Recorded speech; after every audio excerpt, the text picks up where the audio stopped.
Good evening and good morning to everyone. My name is Bhikkhu Sophea on Buddhasāsanā program of the CBMS, the Cambodian Buddhist Monk Society in USA.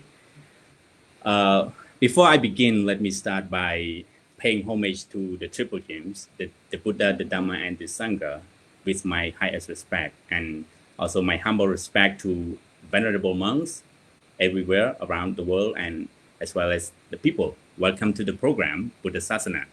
And today we have two special guests from Los Angeles, Long Beach, and from Madison, Wisconsin. So here we are today talking about mental illness and Khmer history. I would like to introduce you to our two speakers. First, Professor Hansen from Wisconsin, United States of America, and next one, Dr. Dereck Hsieh, the head of the program at the Department of Mental Health of Los Angeles. So today is a very honor for me personally and for our monastic communities to have both of you and come on the show and share your knowledge. I've been talking and with Dr. Dereck for a number of years, and today here we are on this program, and I'm very, very excited because usually you ask me the question when we talk at the table, but today it is my turn to ask you the question. But I wanted to start with Professor Hansen, as we want to learn more about the Cambodian history, especially the difficulties that the Cambodian people have gone through, and it still linger within our people with the mental problems. But in order to understand these mental problems, we need to understand the history behind those mental problems. So, Professor Hansen, first of all, what can you tell us? What can you share with us about Cambodian and its cultures? And what can you briefly share with us what you have learned about Cambodia? Thank you. I started studying Cambodians in the 1980s. I was a graduate student at Harvard studying religion, and I started working in the Cambodian community in Boston just at the moment when a lot of people were coming over. They were sponsored by churches, often in the US, and Boston was one of the places where a lot of people came initially.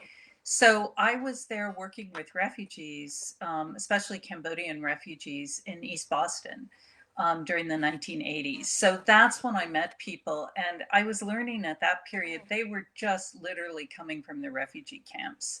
So I think most of your audience probably knows a lot about modern Khmer history, but just to give you a really brief recap, Cambodians really went through 30 years of civil war, a violent conflict of different kinds. It started in the late 1960s, about 1968. The Khmer Rouge really began to do an insurgency against the government.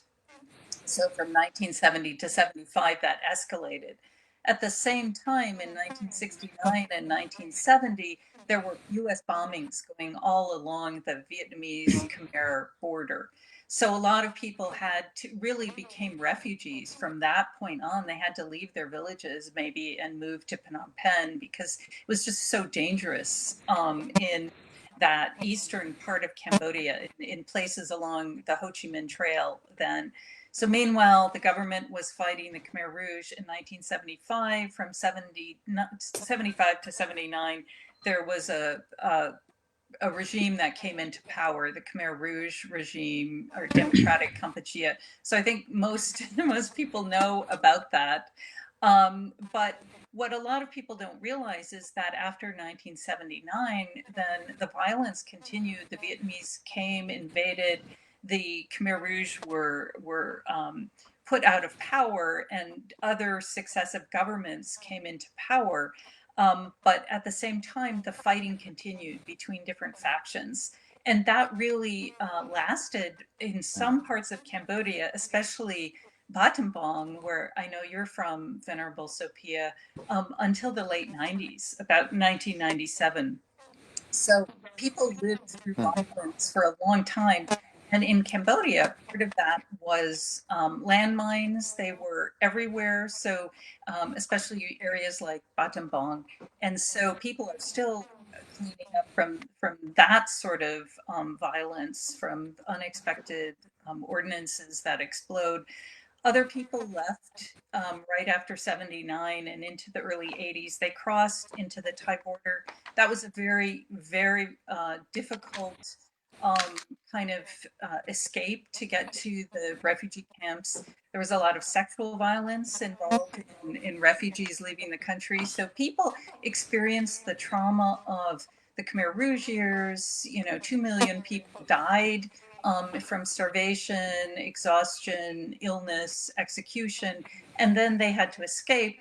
And then they came to places, they sat in refugee camps. There was a lot of uncertainty. Yeah. And then they immigrated to the US, where it was more difficult than people expected in many cases. Yes. Yeah. Thank you for that briefly explanation and the story of our people. And I personally experienced the war by myself. So now I would like to turn my question to Dr. Dereck. So, but first let help to understand what is mental illness in scientific term or maybe psychologist term. But before you answer the question, let me share with you my story, my personal story. When I worked in 1994, as Professor Hansen mentioned, the war is still going on in my country, especially the western part of the Cambodia. And one day I couldn't remember the exact date, but it is in 1994, and I was around 8 or 9 years old. And at night around 8 or 9 p.m., my village was ambushed by the Khmer Rouge militias.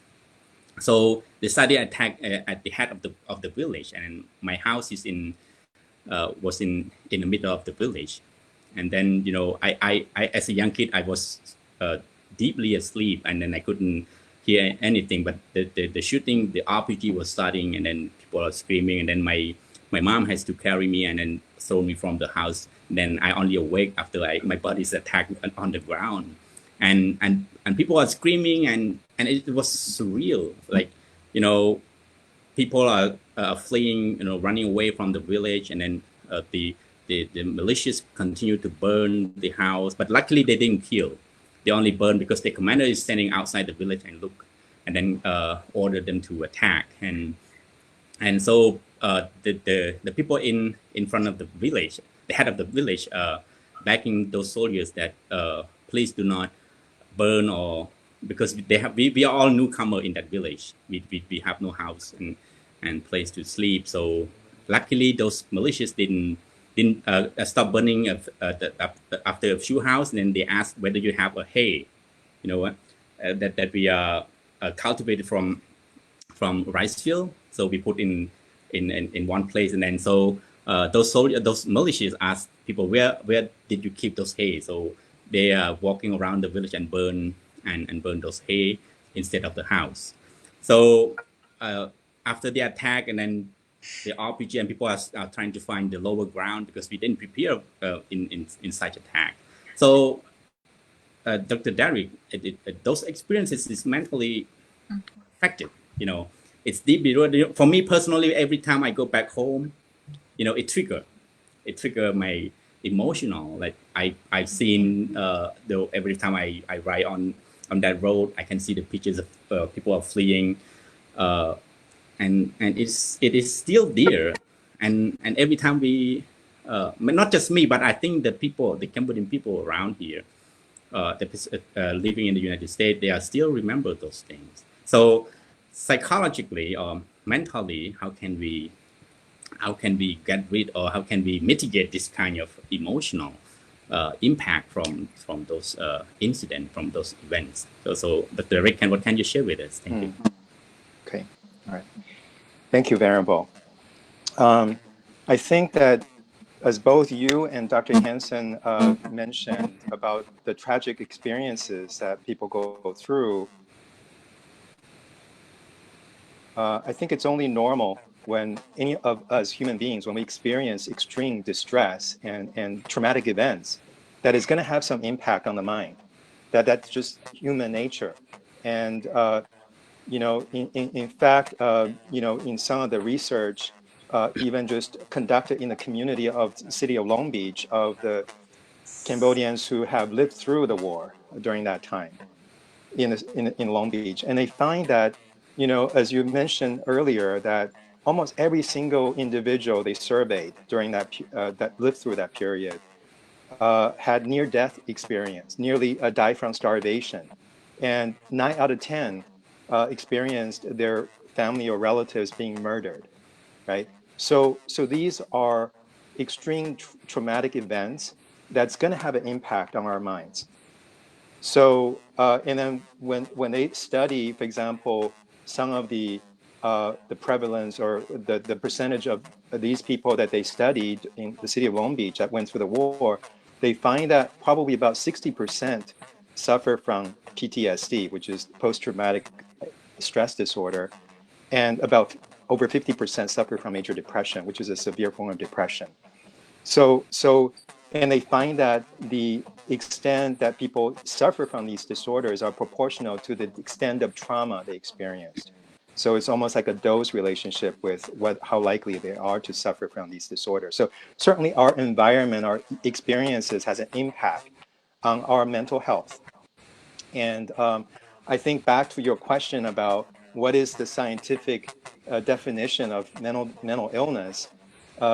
In reality, there's actually debates for many decades about the notion and the definition of mental illness or disorder, and with many different definitions. And probably one of the one that received a lot of attention basically is the notion of harmful dysfunction. Basically, Jerry Wakefield talked about, but it's basically the sense that idea that there's something is not working right in the mind, and that's causing a lot of harm for the person, like in the sense of maybe impacting their ability to function, to work, to have social relationships.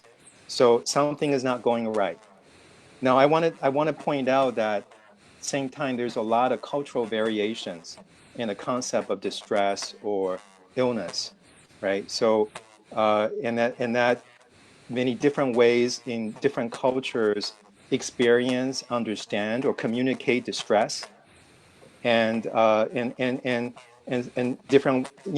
One example is in many cultures there's the idea of thinking too much, probably including the Cambodian culture, right? Which almost have a lot of similar symptoms as we may consider to be depression or PTSD, and not an exact match, but it's kind of similar in that realm, and often linked with social isolation. Maybe some folks are easily angered. Maybe they have some strange behavior, panicky, etc. So it's kind of a range of those things, and that's very common. Now, I think in the Cambodian population, and that's kind of similar in a lot of Asian groups, but particularly I think the Cambodian population, and certainly that reflects in the clients that come to our clinic, is that there's this phenomenon of somaticization of distress, which is basically the expressing our distress in our bodies in physical terms. Like a lot of our clients may come because they experience a lot of headaches, a lot of body aches, a lot of difficulty with sleep, or pains all over the place, and really tired all the time. And they go to see their family doctor, but the family doctor finds there's no medical causes to these problems, and it's not going away. So then for some of the doctors who understand this, they refer to our clinic and for treatment of PTSD and depression. And with treatment, actually, majority of the people getting better with those symptoms. Either some of the symptoms will go away, or they're a lot better. That's why they continue to come back and they tell their friends. So that's an example. Thank you, Dr. Dereck. And let me turn to Professor Hansen. Before I ask you the question, I personally experiencing those those wars in my country. From 1994, 1993, because after the first election in 1993, when the Khmer Rouge boycott the result of the election, they started to begin the war. And then, personally, Professor Hansen, I always thinking about it. And then at that time, when I moved to Thailand, I always ask the question, who was behind those atrocity, vicious war that people like me have no ideas at all. And then, like my parents, they were born within the war from generation to generation, and then they have no experience the peacefulness in their life. And we all have wondered the beginning of the war. Always. So to you, what can you tell us, in order to understand that why this war is happening in our country, why the Cambodian people are experiencing this kind of long-lasting war that we have no ideas at all. It happened to our people. So thank you, Professor Hansen.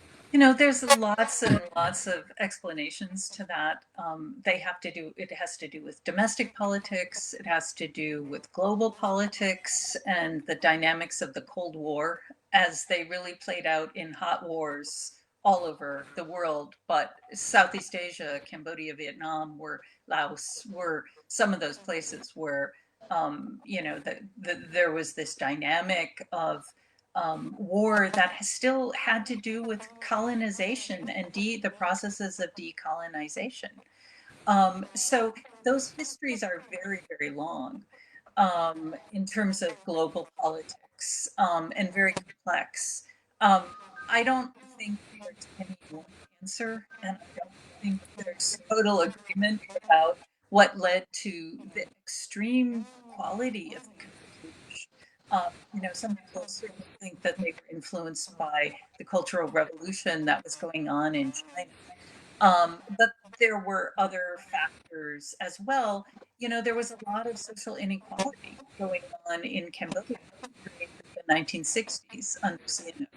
So many, many different factors came together.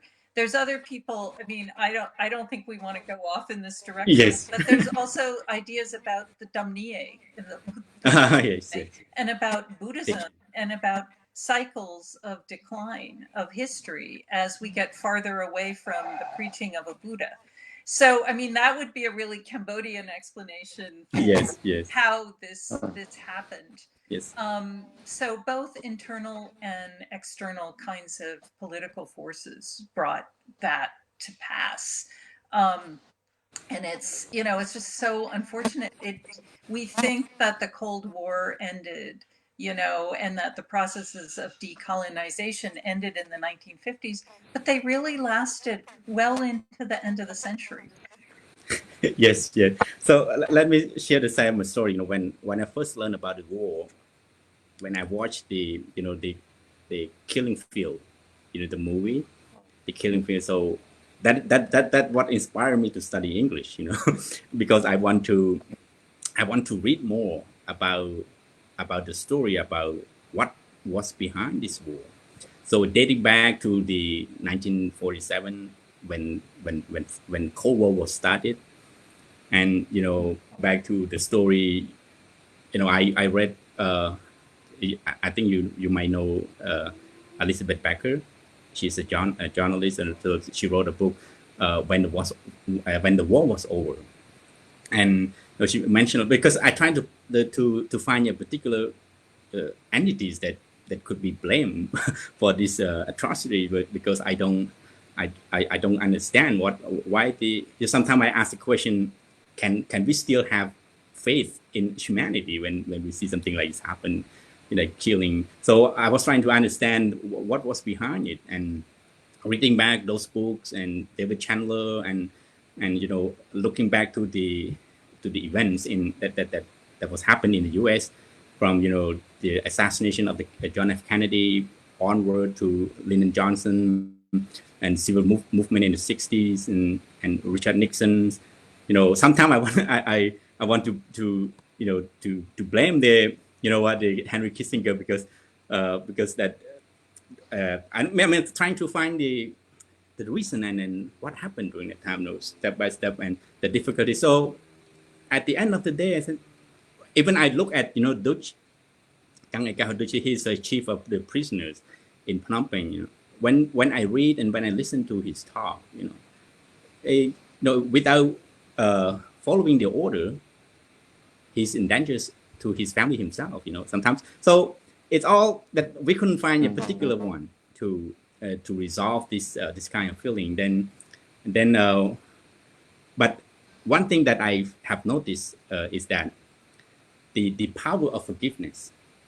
When I watched the Vietnam War, Vietnam War veteran like John McCain and John Kerry, who joined hand to introduce the resolution, to heal the wound.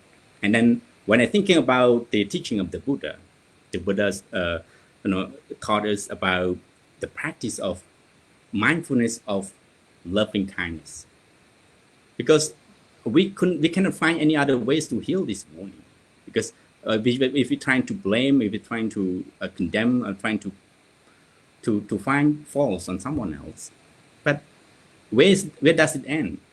At the end of the day, Then I read the book of the Nelson Mandela. He was struggling for a number of years, put in the prison for 27 years, and then the story of fighting the apartheid, But then I noticed that the powers of forgiveness is the best healing. After he stepped out from the prison, and he forgave all those guards and people who imprisoned him so that's how it was. So Dr. Dereck, so in terms of the scientific or psychologies that or your personal experiences, so what should be the best healing, or what should be the tools that mitigate our mental state that will impact from such events in different period of the time? So what can you share with us, your perspective, or as well as your studies on mental illness and mental problems for those who experiences things like I do? So can you share with us? Thank you. Sure. Wow. Thank you, Bhante. That's a really big question. When you were both you and Professor Hansen were discussing, trying to understand the causes of such war. I mean, of course, I have no knowledge and expertise in that whole historical area, but I can't help to think a little bit about some of the early psychological studies. For example, the studies, the Milgram studies, where in the early days in psychology, they study in the lab that basically the experimenter asked the undergraduate students, psychology students, to participate in these research. And in the one room, they have a subject who is pretending to be shocked by electricity. And outside, the other participant is told by the experimenter, okay, you have to press this button to create the shock. And then even though the other side, the person is not really being shocked, but then they make all this noise.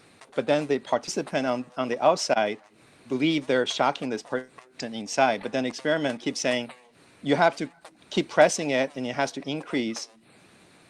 And the surprising finding during that early study was that majority of the participants, even though they feel so uncomfortable with pressing that button to shock somebody, majority actually comply because the experiment keeps saying, you have to do it. You have to do it. And then so they press it. So I'm just saying that, in terms of sometimes there's still a lot of difficulty of reconciling and forgiving and understanding, for example, the other side of why they inflict all these, the soldiers inflict all these trauma. And like you mentioned, that some are afraid of their own safety, blah, blah, blah, right? So, but I'm just saying that human nature, there may be an element where if we're in that circumstances, there is potential for different things that can happen. But anyway, so I'm digressing, I apologize. But back to your questions about, I think your question, if I remember, is related to how do we how do we cultivate, mitigate mitigate okay. the mental problems. Okay.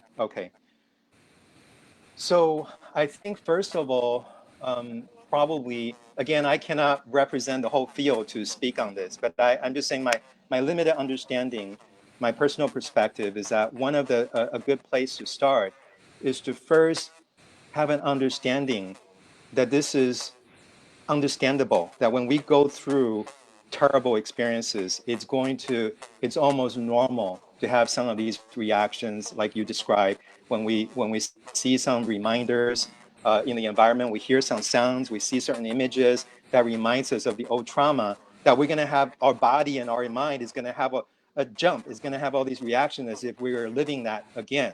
And that's just the nature of our human mind. And because so recognizing that, understanding that, and accepting that, having that understanding and acceptance, and it is a good first place to start.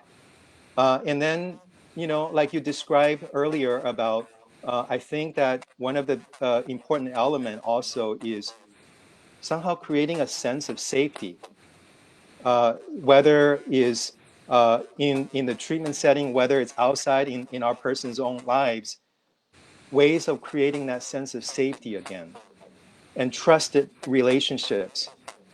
And because when traumatic events and experiences happen, oftentimes it almost kind of crush our world as we understand our world in some ways. And then sometimes it requires some ways of making sense, of creating some meaning out of that experience. And then, feeling safe again. And then, and then gradually recreating a new life. And then things that are either meaningful or that promote a sense of meaning, a sense of well-being, engaging a lot of those activities. Sometimes I believe Professor Hansen can speak more about that. There are certain rituals that can be very soothing and it creates a sense of safety as well for our mind and our body. But some of the common ones, for example, that in terms of ways to promote, let's say, our own well-being, we know that from both research and practice that just a sort of a sense of connection with others, this social feeling connected, feeling you have relationship that you can trust, that people care for you, actually goes a long way in part of that, providing some of that healing and some of helping to pave the ground for some of the reconstruction that you, so to speak, of your own life. Actually, physical exercise can do a lot for both the body and the mind. And then engaging in activities that gives a sense of meaning or enjoyment also do a great deal for the benefit of our mind. These days, a lot of research actually in the area of neuroscience and psychology, they find that even practices of mindfulness is very beneficial for the mind. Like you also described, whether it's meditation, whether it's loving kindness meditation, has a lot of tremendous results in healing and beneficial for our mind. Basic things such as sleep, getting adequate sleep, is very important, and both for the body and the mind. And even practices such as gratitude, like in some of the studies in positive psychology where they study some of the practices that help people to be happier, and one of the findings they have is one of the many practices is this practice of gratitude. Like, for example, if you were to take a journal, like you would write a journal either in the beginning of the day or at the end of the day, for example, and you just jot down maybe at least 3 things that you feel grateful or that you appreciate about today, about your life. And it doesn't have to be really big things. It can be something that's very, very small. And I remember some of you know of the Vietnamese Buddhist monk Thich Nhat Hanh, and he talked about this notion of mindfulness of the non-toothache. And what that means is that when all of us had toothache before, and when we experience a terrible toothache, you know, we feel like probably the thing that we want the most is that for this pain, terrible pain to stop. Don't have this toothache. But for most of us right now, we don't have a toothache, but we don't think about it. But we have human beings have a tendency to focus more on the problems, the things that are not going well, things that are really wrong, that are really difficult. And maybe evolutionarily, we need to focus on that to survive. But then it takes a toll on our body and mind. So it creates a lot of stress that accumulate in the bodies. So one of the things that's very helpful is to practice paying more attention to all the things that are going well, that are not wrong, such as a non-toothache. So you write out these different things that you feel grateful, and that's very helpful to change the automatic pattern in the mind. The more that we do it, then the easier that we're able to pay attention to the things in our daily experiences. You can see the positive in the negative, and then your mind it's almost like when you walk a lot on the grass, the same path, then it becomes easier to walk on that path. That's the same with our brain. When you try to practice thinking about that, more grateful, thinking about looking at the positive, then it's easier for us to attend to that part of our human experience and feel more well-being. So anyway, so I know I'm taking a lot of time. So It's thank you. okay. Yeah. Yeah. Thank you for your explanation, and it's very useful, for all of us, who experiencing the difficulties in the past. Our traumatization is huge. Sometimes we don't even understand ourselves. What have we gone through, and how can we forget all of those things? It's really difficult. Teaching alone might not be help, but we need consultation from different ideas that come together and help. So now I would like to turn my question to Professor Hansen. It was always thinking about the war, and some people, especially the Cambodian American younger generation, they don't really understand. Those who were raised here, those who were born here, and so I want you to touch a little bit, the story of people at the border. So, what kind of suffering have they gone through, and whether can they do their own practices, like their rituals that they've been doing in their life, in their village back home. So, what have you learned basically? How have you learned from those refugees, and then what can you share? What can you tell? And I mean, to the younger generation who might want to learn about it, and then understand the elders that for those who have gone through that difficulty. So, can you share with us? Thank you. I think that was a great list from Dr. Hsieh about of things you can do. And I would say that when I was working with refugees who were newly arrived in the 1980s, there was a lot of confusion about in the healthcare system about how to treat these people because people didn't fully understand what they had gone through. But one of the things we learned in those years is if that people could narrate their own story, they could get some control over it because we're also, besides all the other things we are, as human beings, we're storytellers. We make sense of things by creating narratives, by creating stories, especially stories about ourselves, about our own lives. We do it unconsciously all the time. We're always putting things in order and creating a little narrative. So I think that ability to tell the story of trauma, it becomes very, very important also. And there's a lot for the younger generation. I think if they want to have some understanding of who they are, they have to come to terms with this story. Probably most people at least have to, understand a little bit about what their parents and grandparents went through in order to understand themselves fully. Um, there's so many survivor narratives out there, but I just want to plug one that I just read that I think is great for young people. It's because it's a graphic Yes. novel. So in a way, it's not, it like in format, it's not so heavy. In content, it is. It's called The Year of the Rabbit by Tien Wisna. And you can read it in, I think, Khmer French or English. But it's a fantastic account just of what it was like And with the graphic illustrations that really capture the emotions of this time and the sort of fear and disbelief that your whole life could just be upended. And all these things could be happen. You could be sent out of the city into the countryside, and then it also takes people all the way over to the border in Thailand. And you see how difficult that journey really was for people. It wasn't like people could just walk over the border. It was hard to get there. You sometimes had to pay people to guide you. People got separated. They got sent to different camps, and then they had to prove that they were who they were, and they didn't have any documentation. So that kind of thing was really hard. And I think one of the hard things about the camp, besides the poverty, was just the general uncertainty of being in a refugee camp. When would they get to leave? And so that also created a lot of hardship for people coming over. And coming over here, it wasn't easy for people who came here. There were a lot of incidents of racism.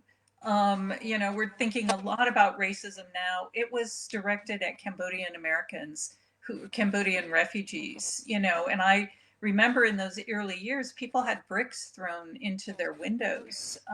They had neighbors accuse them of eating their dogs, all these ignorant things because people didn't understand anything about this Cambodian journey. Yes, yes. I think Personally, we're running out of time, aren't we? yeah, that's fine. That's fine. Thank you, Professor. I personally, as a monk, also experienced the social discrimination here, and it was surreal. But because I am, for me, I've gone through a lot. This kind of thing is nothing to me. When there's an incident last year for me with a group of my people when I traveled from San Jose on the train to San Francisco, and then a guy was following us and trying to harass and threaten us to, like, to slit your throat and killing. And it's I don't know, maybe he has a mental problems or something. But it was so scary. For it's not for me, but for two teenagers and another 2 months traveling along with us. And then I know that is impact their mental states a lot. When I look at them, they kind of scare, especially the kids and the other 2 months, because they're smaller than me. I mean, like, when and then it was so scary because in the train there were no people, because it was on July 4th, and there's no travelers, and then just only several of us, and then with the guy following us, and then threatened to kill, and then he harasses one by one, and but except me, he's not. I don't know why, but because I'm not showing, like, I'm scaring him. So and then because I am afraid the security, the safety of the 2 kids, because I look at them, they were so frightened and almost crying, like. So I decided to, and then I was planning, like, I asked another one to one stay behind and one stay in front when he walk around. So if something happened, then we can help to protect each other. But then accidentally he attacked another monk. So I just don't want to get involved in trouble. So I make a call to the police, and then like a number of cars and surrounding the area and stuff, and arrested him. And then they asked us to, do you want to press a charge and something?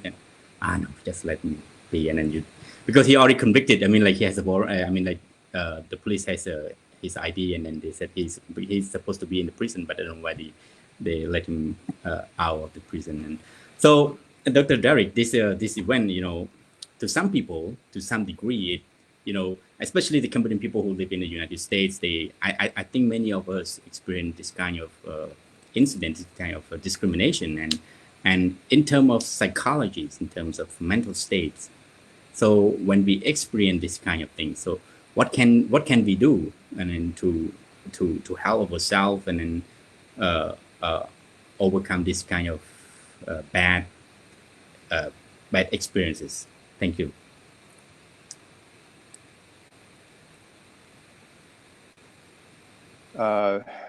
acknowledge the things that you mentioned. It is a common experience, unfortunately.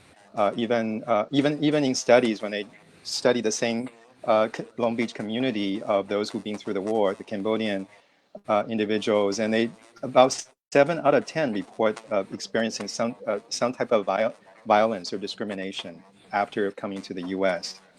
So it's very common, unfortunately. And these days, also with the COVID, there's also a lot of concerns around discrimination being Asian.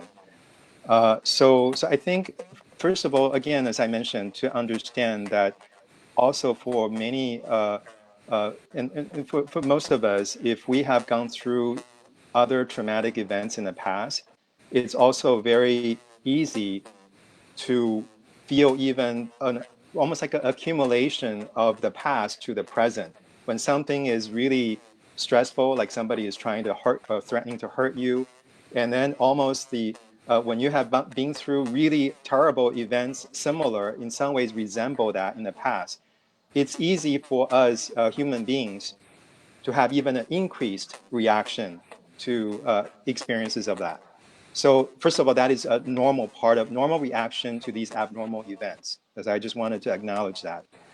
And obviously, in terms of how do we keep ourselves safe, both physically as well as maybe emotionally or mentally. And certainly we do have to take certain basic precautions at the physical level. But speaking from the mental side, again, sometimes, as I mentioned, there's many different practices and things that people engaging that bring about a sense of safety and protection.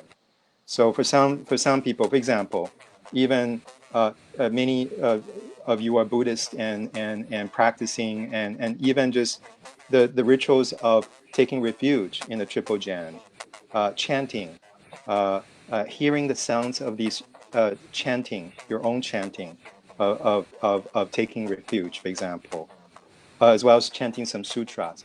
It can be very soothing. It can have a very beneficial effect on the mind.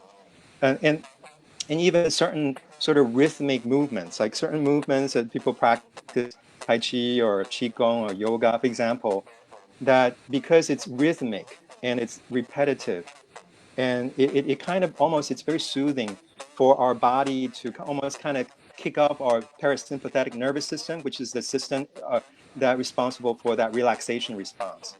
So sometimes incorporate some of these regular practices that you know it's good for you, that help you to relax, that help you to bring about a sense of well-being, and do it regularly is good for our body and mind. Okay. Yes. Yeah, thank you, thank you. So, Professor Hansen, you know, when talking about the Cambodian refugees here, you know, can you share with us when they first settled down in the U.S. After their settlement, how are they doing in the U.S.? I mean, in comparing I mean, some because I have observed some people are still facing difficulties because of course there are many of them have some problems in the past, and then when they first settled down here, they are still facing difficulties. So what can you share with us? What have you learned about them after their settlement here? Thank you. I think it really varied for people, what the experience was. For instance, I have one friend who was in medical school in 1975, training to be a doctor. And after she immigrated here, her first job was as a maid, cleaning toilets. And so she was feeling a lot of loss of identity, a loss of, her sort of social status. She couldn't speak English when she came here. So she had to learn, she had to learn a whole new profession. She had lost that sense of herself. So I think for other people, the the problems were much, trying to navigate the American healthcare system, having, early on in the 80s, one of the jobs I had was to go with women who were pregnant just to help them get to the hospital when they were going to give birth. And the whole medical system here in this country is just so different than what they were used to. So, and then of course people were trying to get jobs, learn English. They had a lot of financial difficulties in those early years, besides discrimination and lack of understanding of their culture. And people were going through a lot of mental health challenges during that period of time. And you know, as Dr. Hsieh says, some of those linger on for people their entire lives. Those are really direct things, the kind of challenges of PTSD and other sorts of emotional impacts of living through war for a long time. There's a psychologist, Peg Levine, who wrote a really great book that I really recommend for people who are social workers or healthcare workers who work with the Cambodian refugee community, especially older Cambodians, because she also talks about the loss of ritual life. So when people came to this country, they no longer had access to the sort of mental health care that they were used to in Cambodia. And those included sort of, you know, having recourse to temples. Initially in the 80s, there weren't really a lot of Cambodian temples in this country, which now we know serves such an important function in the Cambodian American community, both as a cultural resource, but also as a mental health and social work and spiritual resource for people. So, for instance, just one of the most common sorts of ways that people make themselves feel better often is sraduk. You know, you know this because you know this much better than I do. But people just go to the temple and they do shower in water. The monk gives them a shower with special water with prayers, and that has the water has absorbed prayers and flowers, and they get sprinkled, and it makes them feel better, a lot better. It's a common response to people feeling like they've lost their job or something, things aren't going well in their life. But there's also a range of other kinds of traditional Cambodian rituals that are regularly performed that might not be so available to people here, especially right now with COVID and with the pandemic. You know, I don't know how you do social distancing, srauduk. Maybe there's a way. But also things like the Piti Chamrun Ayu, the life extension ceremony, which I think, as someone who's now turned 60, is such a beautiful ceremony for older people.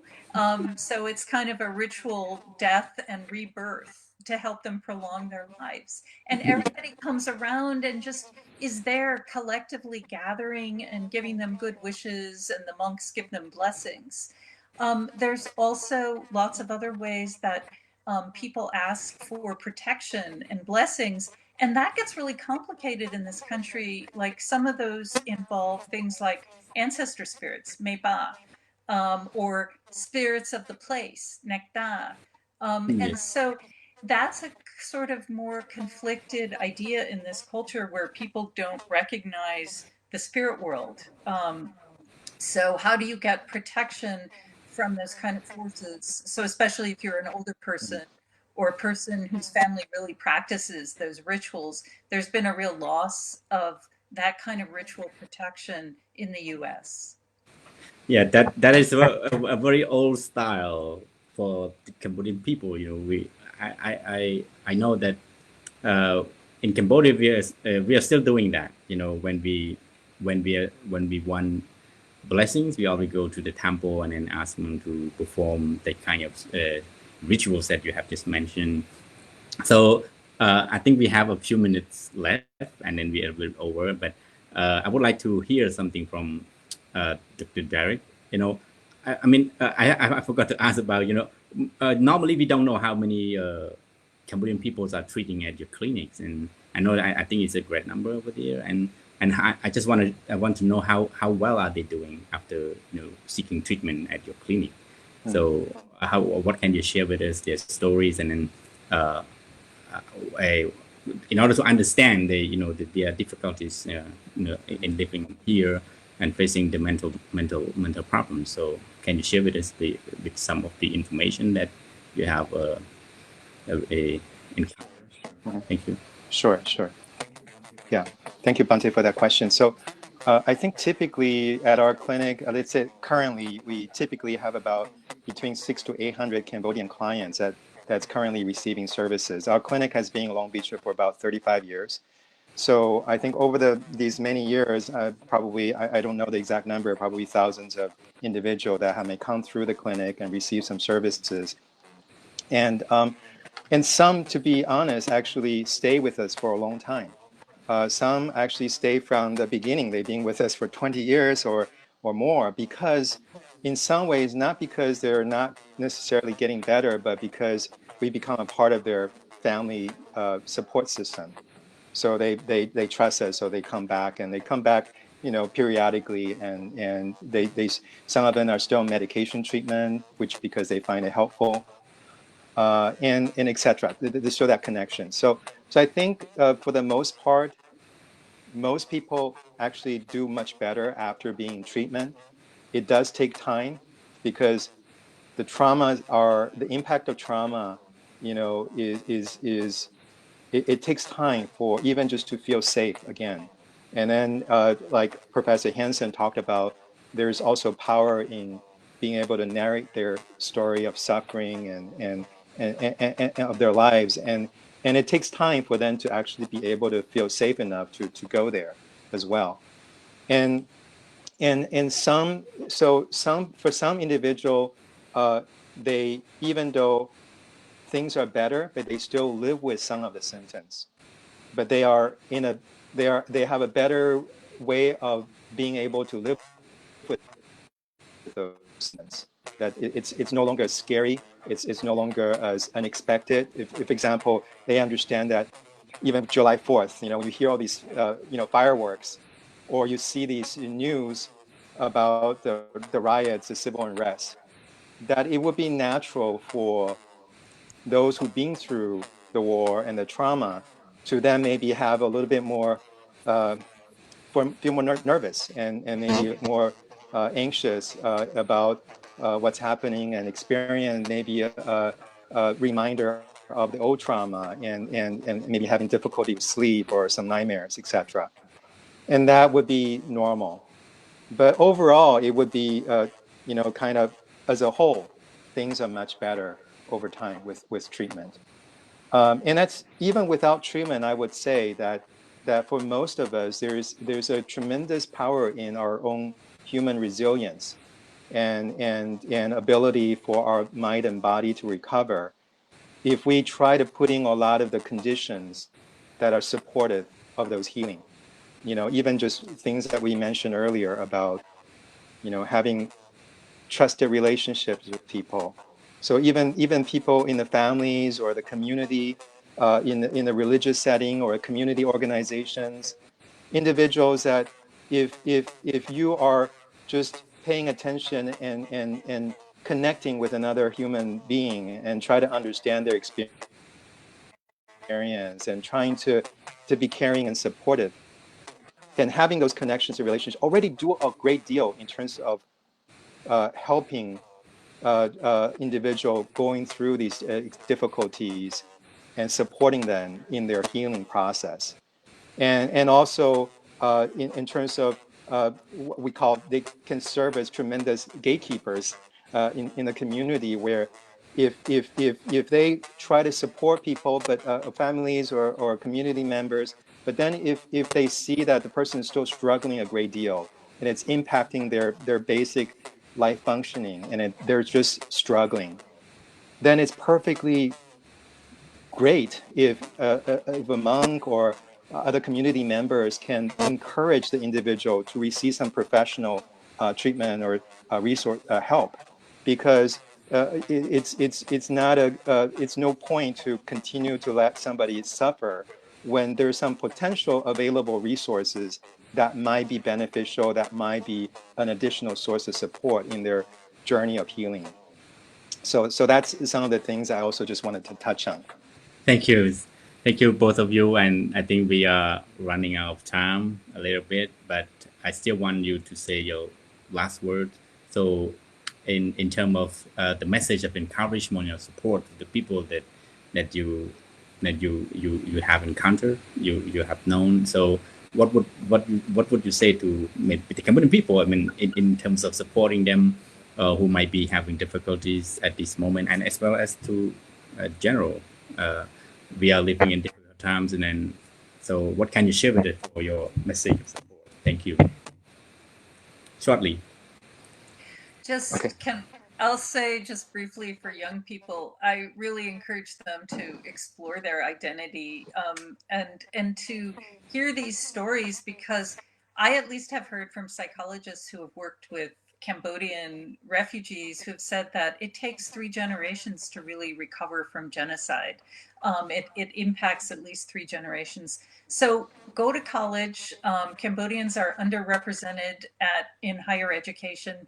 Try and go to college and take some classes and learn about your history and your background. I think that's really powerful.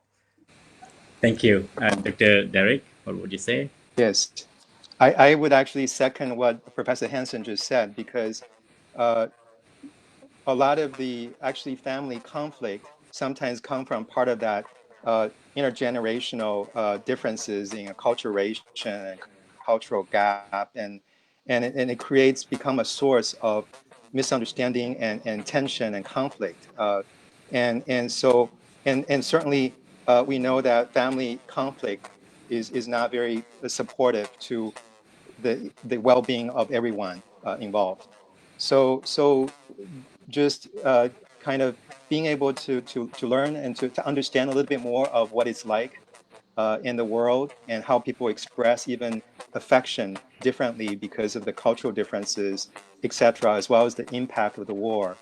And if we can all come with a little bit greater sense of understanding and connection and empathy, and just like Bhante says, that sense of loving kindness, both to ourselves and to others, I think that would be very beneficial for our mind and for just ability to flourish in life. Thank you so much. Thank you both of you, and then thank you all venerable monks who have watched this show, and then may all of you be well and stay healthy, and so be mindful for your daily living. So thank you so much, and I hope to see you both again if there's a chance. Thank you so much. Have a good day. Thank you, Bhante. Thank you, everyone. Thank you, Professor. Akun. Okay.